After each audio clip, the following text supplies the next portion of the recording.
ஆதி சதுர்வேதங்கள் ஓதும் பரஞ்சோதியே எங்கள் அச்சனார் கோவில் அரசே.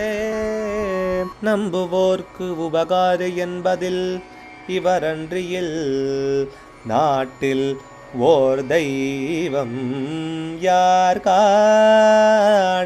ஆதி சதுர்வேதங்கள் ஓதும் பரஞ்சோதியே எங்கள் அச்சனார் கோவில் அரசே. சுவாமியே சரணமையப்பா.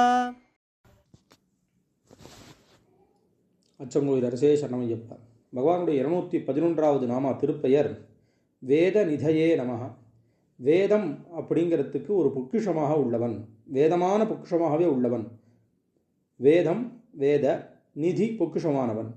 அப்படின்னா என்ன அர்த்தம்னா, இந்த பரவி இருக்கக்கூடிய வேதங்களுக்கு ஆதாரமானவனும் இந்த வேதங்களாகவே இருப்பவனும் இந்த வேதங்கள் அப்படிங்கிறதான நிதியாக நமக்கு அமைந்தவன். ஏன்னா வேதத்தை வச்சு தான் எல்லாத்தையும் தெரிஞ்சுக்க முடியும்.